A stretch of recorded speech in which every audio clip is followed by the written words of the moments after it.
السلام عليكم ورحمة الله وبركاته. أهلا ومرحبا بكم في منصة دوتمير. سؤال كتير بنسأله خصوصا لو أنا محتار ما بين كلية تمريض وكلية تانية، أو لو أنا مقرر فعلا إن أنا أدخل كلية تمريض بس في كلام كتير بيتقال قدامي وبيوجعني. إيه هو السؤال ده؟ يا ترى إيه هي مميزات وعيوب كلية تمريض؟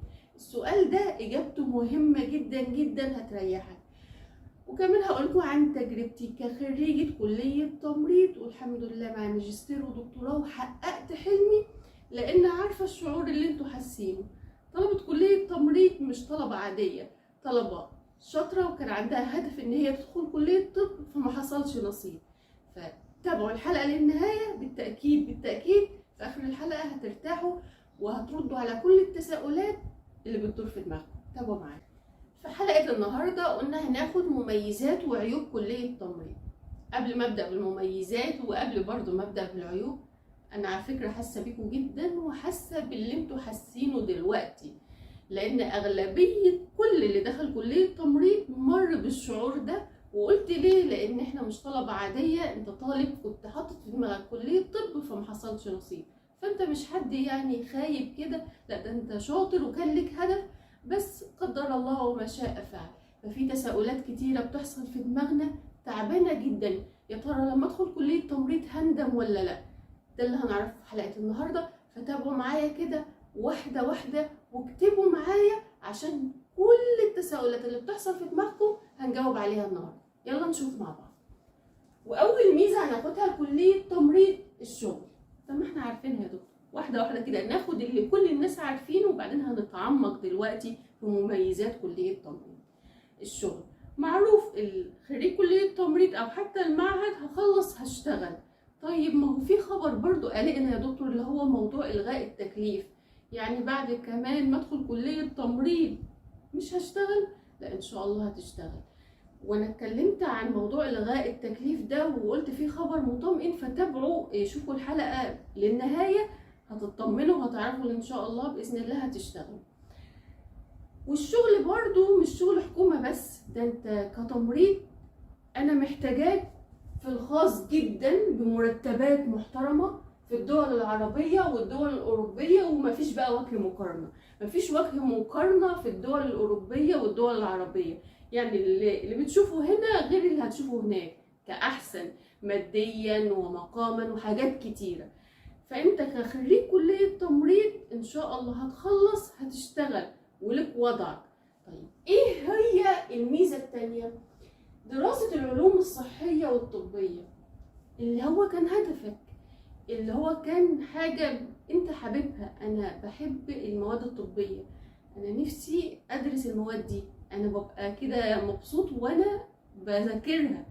فانت هتدرس المواد الطبيه، مش زي خالص ما بتسمع واللي بيقولك انت هتدي حقنه، اخرك حقنه، اخرك هتغير على جرح.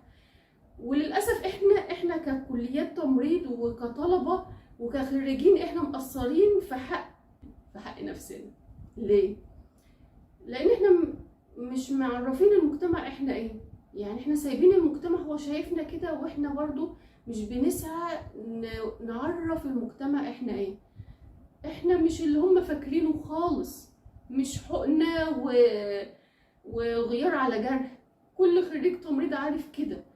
انت بتدرس مواد طبية، بتدرس نساء واطفال، بطن وجراحة، نفسية، ادارة، صحة مجتمع، ومواد كتيرة ومواد طبية وكيمياء وادويه. بتدرس مواد طبيه كتيره وتشريح. انا يعني كعموما يعني ان انت لا ده كليه يعني زيك زي كليه الطب، بس انت تخصصت في الجزء ده، فانت بتدرس حاجات المجتمع مش شايفها، هو شايف حاجه واحده بس. فهتشبع رغبتك في اللي انت بتدرس المواد اللي انت حاببها، المواد الطبيه. غير كده لا قدر الله لما بيحصل اي حاجه في نفسنا او في العيله بتبقى انت فاهم، يعني لما يبقى حد بيجيله مرض معين فانت خلاص انت فاهم المرض ده دي الاعراض بتاعته وعلاجه كذا، فانت بتبقى حد كمرشد كده كويس جدا للعيله وتبقى الدكتور بتاع العيله. رابع ميزه لكليه تمريض تعدد المجالات بعد التخرج. برضو الاغلبيه عارفه ان اتخرج من كليه التمريض هيشتغل في مستشفى، وده ما هو الصح. في مجالات كتيرة متاحة ليك بعد التخرج، انا عاملة لها حلقة خاصة، شوفوها عشان ما نضيعش وقت. بس ما تحطش في دماغك ان انا هخلص كلية التمريض هشتغل في مستشفى، لا، انت عندك مجالات كتيرة متاحة ممكن تشتغل فيها. فتابعوا الحلقة، هسيبها لكم في رابط الوصف. 4 دراسات العليا والماجستير والدكتوراه، وده اللي حصل معايا. انا نفسي ابقى دكتور وبقيت دكتور وحققت حلمي. فممكن بعد كلية تمريض لو انت فعلا ومصمم ونفسك نعمل ماجستير ونعمل دكتوراه، وطبعا ده مجال تاني خالص وهتشبع احتياجك في الجزء ده. 5 اللغة الإنجليزية. احنا في كلية تمريض ما بندرسش بالعربي، احنا بندرس بالإنجليش. هتنمي فيك او هتحسن فيك اللغة الإنجليزية. وعلى فكرة ما تقلقوش خالص، وبرضه انا هعمل لها حلقة خاصة ان انت واحدة واحدة. كنا في الأول خايفين، وبعد كده الموضوع انت ما بقتش بتفهم إلا بالإنجليزي حقيقي. فهتنمي الجزئية دي في وضع او في عصر اللغة الإنجليزية بقت حاجة أساسية. فبرضه انا شايفاها من ضمن المميزات. انا مش بدرس باللغة العربية، لا، انا بدرس باللغة الإنجليزية اللي هي هتنفعني في المحيط بتاعي، او لو انا عايزة اسافر بره ان شاء الله. فدي من ضمن المميزات. طيب دلوقتي يلا ناخد ايه هي العيوب اللي انا ممكن اتقبلها وغيري ممكن ما يتقبلهاش. يا ترى ايه هي عيوب كلية التمريض؟ اول حاجة الدراسة ليست سهلة. كلية التمريض مش عشان انا ما دخلتش طب بقى فهي ايه ان انا هذاكر كده اخر الشهر والموضوع هينتهي وهجيب امتياز. لا، مش هتجيب امتياز ومش هتنجح، لان كلية التمريض كلية ما هي سهلة. ومن اول يوم وكل طالب في كلية التمريض عارف كده ان انت كده كده هتذاكر. يعني حتى لو مش بتحب المذاكرة كده كده انت على طول في امتحانات وفي حاجات كتيرة هعرفكم عليها بعد كده. بس كده كده انت هتذاكر ومحتاج تذاكر ومحتاج مجهود. فمش هي اللي سهلة اللي انا هذاكرها كده في شهر ولا اسبوع وهنجح، لا اطلاقا. دراسة كلية تمريض زيها زي كلية الطب، محتاجة وقت كده. مش اللي هي صعبة ان انت ما تفهمهاش، لا تتفهم، بس محتاجة وقت ومحتاجة مجهود منك. فلو انت حاطط في دماغك انا هدخل كلية تمريض وهذاكر اخر الشهر وهنجح، لا. فلازم تحط لها كده وضعها ان هي لا، محتاجة مذاكرة. تاني عيب لكلية تمريض هو مش عيب في الكلية قد ما هو وضع احنا اتحطينا فيه. نظرة المجتمع والإعلام. هتكلم الأول عن الإعلام. الإعلام دايما بيجيبنا بصورة سيئة جدا، فبيدي انعكاس للمجتمع ان هو ده مهنة التمريض. أنا ولا زعلانة من الإعلام ولا زعلانة من المجتمع، أنا زعلانة من القيادات التمريضية. ليه دايما الإعلام يجيبنا بالصورة السيئة دي وإحنا نسكت؟ ليه كقيادات تمريضية ما يبقاش فيه رد صارم قانوني على حاجة زي دي؟ أنا متفهمة إن في الدراما ممكن يحصل حاجات كتيرة زي دي، ولكن ده إحنا دايما محطوطين في الصورة دي. يعني الصورة دي مش بتتغير. ليه ما بتتغيرش؟ ليه ما يبقاش فيه قانون صارم أو رد صارم قانوني للإعلام عن الجزء ده عشان يبتدي يقف؟